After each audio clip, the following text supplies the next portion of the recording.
Retrouvez toute l'actualité du foot régional, le débrief avec Radio VFM et Foot Normand. Le débrief de Radio VFM et Foot Normand, chers amis, bienvenue ou bonsoir si vous étiez déjà avec nous sur les premières et deuxièmes parties qui étaient consacrées, on le rappelle, au Stade Malherbe de Caen avec le président Olivier Piqueux.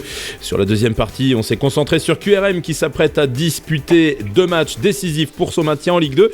Coup de projecteur dans cette troisième partie sur le foot féminin. On va prendre la direction du Havre Athletic Club. Salut Mathieu Billot, Foot Normand. Salut Christophe, salut à tous. Notre invité, l'entraîneur de l'équipe féminine du Havre qui va retrouver la D1 un an seulement après l'avoir quitté. De tout cela, on en parle dans cette troisième partie du débrief. Foot féminin à l'honneur, évidemment. Quel après-midi de foot dimanche au stade Océane du Havre, qui était Mathieu justement pour Foot Normand. Le Havre s'est imposé à Océane 4-0 contre les Alsaciennes de Vendenheim et va donc retrouver la D1 un an seulement après l'avoir quitté. Avant d'accueillir notre invité, Mathieu, c'était vraiment un bel après-midi foot au stade Océane.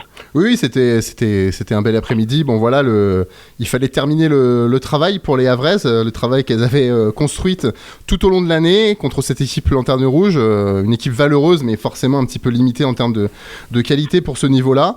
Voilà, elles l'ont fait malgré une crispation au début assez légitime compte tenu de l'enjeu de ce match. Et il y avait 3442 spectateurs, je crois, ce qui était un record au stade de Seine pour un match féminin. Il y avait quasiment tout un bas de tribune sur la longueur du terrain qui était rempli. Non, c'était assez sympathique, comme la joie d'ailleurs de l'équipe, du staff, des joueuses. Voilà, c'était pour reprendre un mot de notre confrère Benoît Donquel qui était aussi présent, c'était un moment rafraîchissant pour la saison du HAC. Ouais, il y a quand même du beau monde dans cette poule A de D2, parce que derrière le Havre qui termine en tête, on trouve quand même des clubs comme Nantes, comme Lille, comme Metz ou encore Strasbourg et Lens. On précisera que dans le groupe B, c'est Rodez qui termine champion. C'était vraisemblablement la poule, de l'avis des experts, on en demandera ça à Fred, mais le président Vincent Volpe nous disait ça, la poule A était certainement la plus relevée des 2 poules. Et Fred, c'est justement Frédéric Gonçalves, l'entraîneur de l'équipe féminine du Havre Athletic Club, qui est notre invité de cette troisième partie du débrief. Bonjour Frédéric. Bonjour. Bon, forcément heureux, remis un petit peu de toutes ces émotions là, que vous avez pu vivre au stade Océane sur cette dernière journée de championnat. Oui, très content, très fier de mes joueuses. Et c'est vrai qu'on a poursuivi les festivités tard la nuit, donc on se réveille avec le sourire, avec un peu mal de crâne, mais sinon content et avec le sourire. Ouais, c'était loin d'être gagné d'avance, hein. On va revenir en détail évidemment sur cette saison incroyable, mais l'équipe féminine du Havre avait, on l'a dit, quitté la D1 il y a un an, quand on doit se replonger dans le championnat de D2 avec des équipes prestigieuses. On en a cité quelques-unes tout à l'heure, hein. Nantes, Lille, Metz, mais également Lens, Brest, Orléans, des équipes qui comptent évidemment dans le foot féminin. C'était loin d'être gagné d'avance quand même, cette accession. Oui, non, c'est clair, surtout que c'était pas notre objectif de départ. L'objectif était vraiment de poser les fondations pour, on va dire, court-moyen terme, retrouver l'élite. C'est vrai que la mayonnaise a bien pris entre l'entraîneur, c'est-à-dire moi, et les joueuses, surtout les recrues qu'on a dû faire, plus les anciennes. Et voilà, aujourd'hui, on réalise 51 points, on fait 15 victoires, on n'a qu'une seule défaite. Et voilà, donc c'est clairement au début de l'année, on avait cette ambition-là, on n'en parlait pas, et ça s'est transformé en objectif au fur et à mesure des mois qui passaient. On va rappeler un petit peu le contexte de la saison, hein, Fred. C'est cette montée, c'est une demi-surprise parce que c'est vrai que donc, l'année dernière, le club avait été rétrogradé, mais ça avait mis un peu de temps avant d'être validé compte tenu du Covid. Il y avait possibilité de repêchage, pas repêchage. Finalement, il n'y avait pas eu repêchage. Une décision qui avait été annoncée tardivement, à mi-juillet, si ma mémoire tourne à plein régime. Le 13. Toi, pareil, tu avais été nommé, officialisé en tout cas un petit peu tardivement, on va dire, au cours de l'été, le recrutement qui en a découlé. Donc forcément, quand vous avez repris le championnat, il y avait tout ça à gérer, ce qui fait que vous n'êtes pas parti, on va dire, avec toutes vos armes pour pouvoir briguer cette première place, parce qu'il n'y a que la première qui vous donne le droit de retrouver la D1. Tout à fait. Non, tu as résumé la chose. C'est vrai que j'arrive tard. Le recrutement, il faut savoir qu'on a recruté notre dernière joueuse, je crois, autour du 20 septembre. Donc été simple. Et en tout cas, voilà, c'est le plus important aujourd'hui, c'est que le boulot a été fait. Les filles ont très bien travaillé. Ça n'a pas été non plus facile pour elles tous les jours, mais grâce à un groupe de 29 personnes, parce que il y a eu 29 filles qui ont participé à cette montée. Aujourd'hui, tout le club est content, la ville, et aujourd'hui, on sait que au niveau du département et de la région normande, il y aura une équipe qui représentera fièrement la Normandie en D1 Arkema. Quand c'est que vous vous êtes dit là au sein de la section féminine que le coup était jouable? Parce qu'il y a eu pendant un moment une lutte à 4, donc avec Nantes, Lille et Metz. Bon, après Metz a lâché un peu de terrain sur la phase retour, mais quand c'est que vous vous dit, vous Havre, que c'était jouable d'attraper cette première place? En fait, à la trêve, après le match de Lille, donc on avait joué tous nos adversaires. Et c'est vrai que j'ai fait un bilan avec le staff et j'ai fait un bilan aussi avec moi-même par rapport à ce qu'on avait vu et ce que j'avais vu. Et on s'est rendu compte qu'il y avait peut-être un coup à jouer cette année. On arrive au bout du 11e match, on est à 3 points du FC Metz, mais on n'est que 4e, puisque Lille, Nantes et Metz sont devant nous. Et à ce moment-là, j'ai une discussion avec mon groupe et je leur dis, on a le destin entre nos mains, parce qu'il faut savoir quand même que le match contre Lille, grosse frustration, puisqu'on fait 2-2, mais on commet des erreurs et derrière on les a payés cash. Et c'est vrai qu'on s'est dit, voilà, on fait 11 victoires, on est champion, on monte en D1. On s'est dit ça, on a commencé à avancer dans le championnat. En plus, juste derrière, premier match, on va jouer à Metz. À Metz, donc qui est premier, nous qui sommes 4e. Si on perd à Metz, on est à 6 points. On gagne à Metz à 10 contre 11, parce qu'au bout de la 7e ou de la 8e minute, j'ai ma joueuse qui se fait expulser. Et on gagne 1-0 là-bas. En même temps, Nantes fait match nul contre Strasbourg et Lille perd à domicile contre Lens. On sort de Metz, on est premier. Donc tout s'est bien goupillé. Et c'est vrai que plus les matchs passaient, plus les semaines avançaient, et plus on se disait pourquoi pas. Et quand on est arrivé au match de Nantes, on savait qu'on était à 2 points de Nantes, on gagnait Nantes. Derrière, il nous restait encore un gros déplacement à Lille, et on finissait contre Vandenheim. Donc on savait qu'en sortant de Nantes, si on était premier, on avait vraiment nos chances d'aller au bout. Oui, alors ce match de Nantes, c'était il n'y a pas si longtemps que ça, parce que c'était l'antépénultième journée du coup. Lille a suivi l'avant-dernière journée.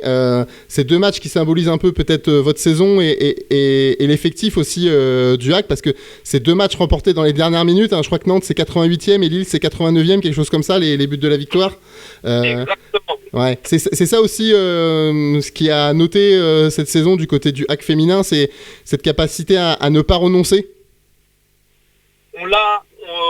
On a su l'acquérir avec le temps, parce que j'ai le souvenir à Lens, quand on perd 3-1, à la mi-temps on perdait déjà 3-1, et je leur demande de se mobiliser et d'avoir cette capacité de réaction, et on a été incapable à Lens en deuxième mi-temps à réagir à la contre-performance qu'on était en train de réaliser.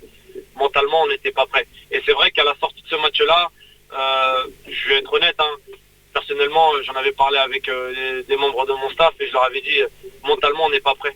On n'est pas prêt cette année à aller au bout. Et je pense qu'il y a eu plusieurs tournants dans ce championnat, mais je pense qu'il y a eu un tournant pour moi qui a été significatif. C'est à Saint-Maur, on perd 1-0 à la mi-temps, où je leur rentre dedans d'une manière un peu virulente. Et on fait le boulot, parce qu'on égalise assez rapidement. À 2 minutes de la fin, on met le deuxième but, et dans les arrêts de jeu, on marque le troisième. Et je pense que c'est à partir de Saint-Maur où vraiment on a pris conscience qu'on était capable de réagir, on était capable de renverser les situations. Puisque derrière, on perdait 1-0 contre Lens, on a gagné 4-1, on perdait 2-0 contre Strasbourg, on gagne 4-2. Contre Lille, on perd 2-0 au bout de 25 minutes. On arrive à retourner la situation 3-2, elles égalisent à 5 minutes de la fin, et là où personne peut-être nous attendait, sauf nous, on met le 4e but, quoi.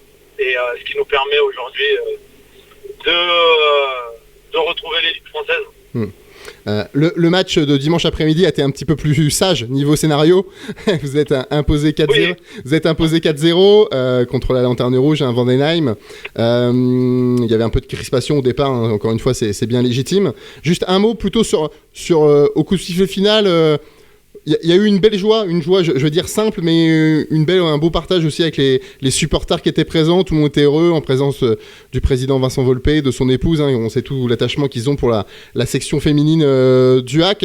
Comment vous avez vécu ces moments-là là, de joie, de partage, et du coup c'est la conclusion aussi de la saison, hein, c'était la dernière journée? En fait, on était très heureux. C'était aussi un soulagement.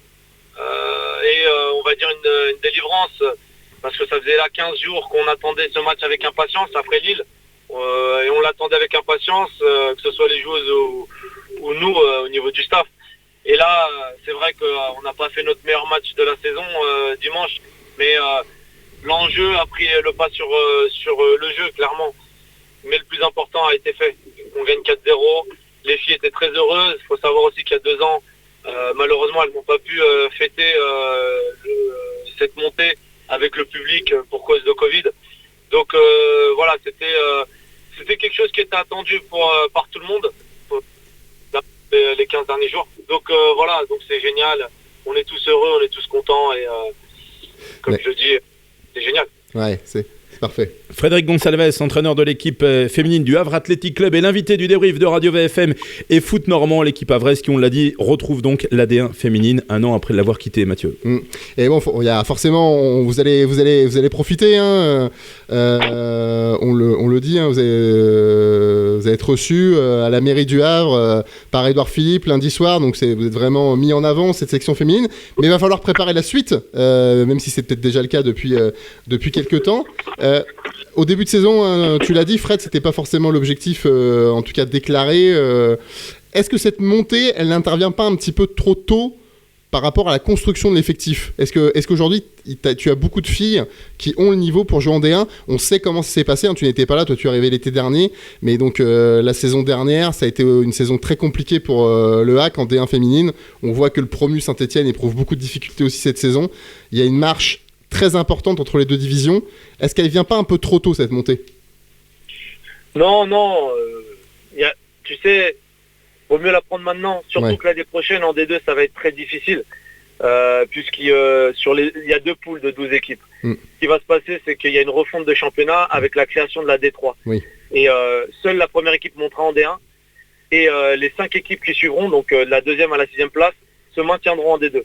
Et de la 7e à la 12e, tout le monde descendra en D3. Oui. Donc, non, si on peut le prendre maintenant, pourquoi attendre demain? Tout ce qui est pris maintenant nous appartient. Donc, non, il faut foncer, il faut faire les choses sur le moment T et vivre le moment présent. Donc, faut pas se dire, tu peux pas dire que ça aurait été mieux l'année prochaine ou dans 2 ans. Non, faut apprendre des erreurs du passé.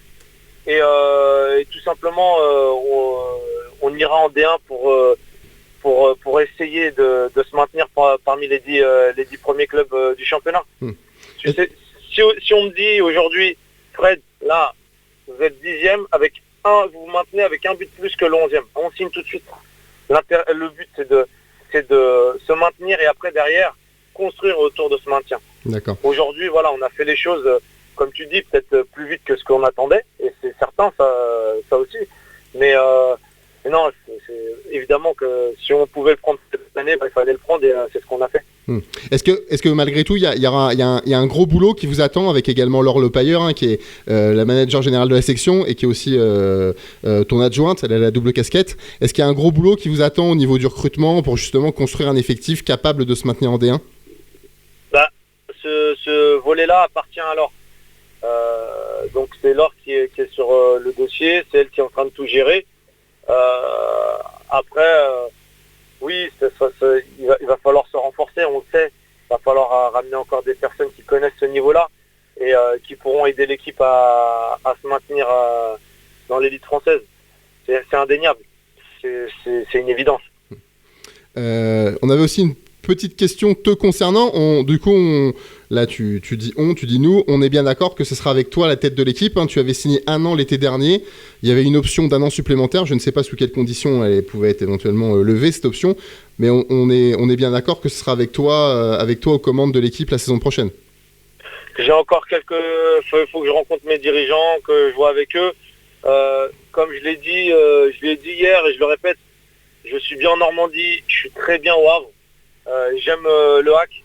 Donc aujourd'hui, il n'y aurait pas de raison réelle que je reste pas. Mais théoriquement, oui, ça sera moi. Et en tout cas, on a interrogé le président Vincent Volpe hier sur la pelouse du Stade Océane. Pour lui, ça ne faisait aucun doute. Donc, jusqu'à preuve du contraire, c'est toujours le président qui décide. Donc, normalement, ça devrait pour se faire. Et on dit ça aussi parce que pour toi aussi, c'est quand même une satisfaction personnelle. Hein. C'est la première fois que tu officierais en D1. Hein, si c'est bien ça, hein, dans ta carrière. Donc, c'est aussi, c'est l'élite du football féminin. Un football féminin français qui a placé l'un de ses 2 meilleurs représentants, si ce n'est son meilleur, sur le toit de l'Europe ce week-end. Hein. Lyon a remporté sa 8e Ligue des Champions féminine samedi contre le FC Barcelone. Donc là, on est vraiment dans le top niveau, quoi.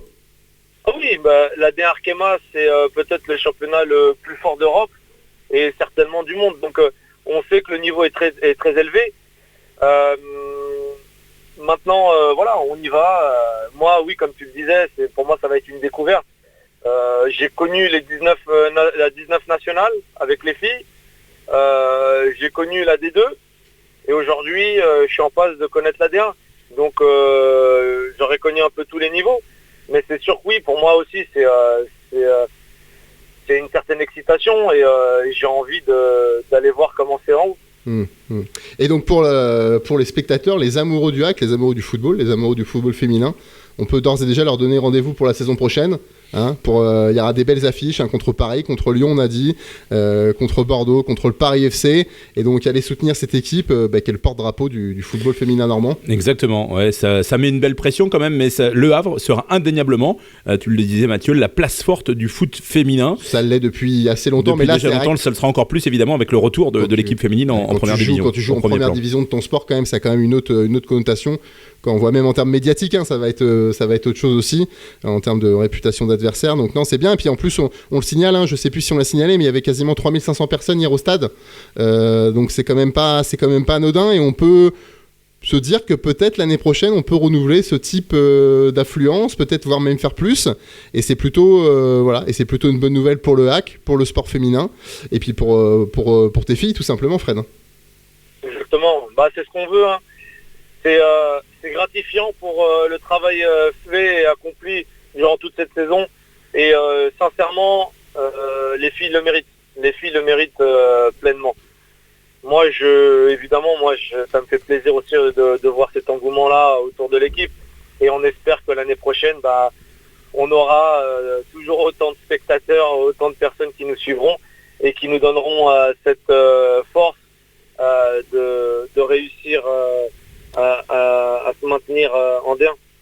Bien, merci beaucoup, c'est tout ce qu'on vous souhaite en tout cas. On continuera bien sûr à suivre l'aventure des féminines du HAC qui retrouvent la D1 féminine la saison prochaine. Merci infiniment Frédéric Gonçalves, entraîneur de l'équipe féminine du Havre Athletic Club, et félicitations encore, bravo encore une fois à vous et à vos joueuses pour cette saison fantastique. Merci. Et à très bientôt. Voilà Mathieu, ce coup-ci c'était la DER. Exactement, la dernière de la saison. C'était le 27e et dernier épisode donc, de la saison du débrief de Radio VFM et Foot Normand. On part nous aussi en vacances, alors pas en vacances complètement, mais en tout cas les vacances pour le débrief. C'est ça. Et on se retrouvera évidemment la saison prochaine pour de nouveaux débriefs avec encore plein d'émotions à vous faire vivre, évidemment, sur Radio VFM et sur Foot Normand. D'ici là, passez un bel été et on se retrouve évidemment très vite sur nos médias respectifs pour parler de sport et de foot. Merci à Nathalie Briard qui a assuré les réalisations technique de ce 27e épisode du débrief. On espère que comme nous vous avez vibré cette année, que comme nous vous avez pris plaisir à encourager les équipes normandes, qu'elles soient professionnelles, qu'elles soient amateurs, parce que c'était ça aussi l'esprit du débrief, avec une partie consacrée aux clubs amateurs. On est allé un petit peu dans les 4 coins de la Normandie. Oui, on a essayé à travers la Coupe de France, les phases finales des championnats régionaux, de parler de différents clubs, et voilà, c'est ce qui nous animera aussi dans les mois à venir. On s'est intéressé aux jeunes avec évidemment l'épopée des U18 du Stade Malherbe terme jusqu'en finale de Gambardella. On a fait la part belle au foot féminin avec Mylène Panier ou comme on vient de le faire avec Frédéric Gonçalves